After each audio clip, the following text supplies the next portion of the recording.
it is important that we engage with the critics and the people writing those opinions. Take a look at actually what's written and not just judge everything based on a score. Starfield's a great example. Dan gave it a 7. That means it's a good game. He has got some real issues with it, but he lauds it for a lot of things, including this sort of universe and world creating. But the story out there is that it's a negative review. It's not, right?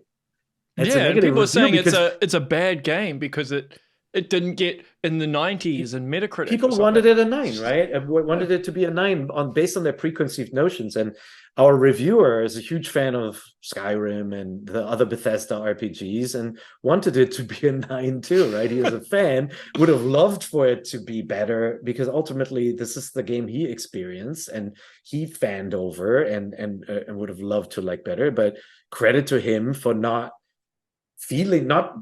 buckling under the pressure of fans saying this must be great, otherwise I will hate you, right? Like he didn't buckle and he gave it his honest opinion. And in addition to a score that says it's a good game and it's a 7, which based on your interpretation you can say then it's not for me or it is for me.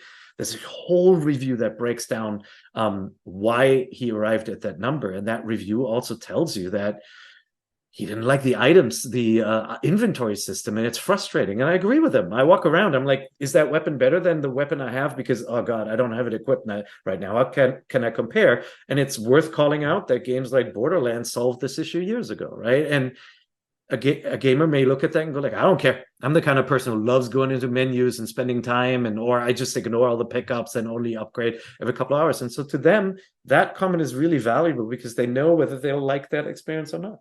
And the number is just not as meaningful.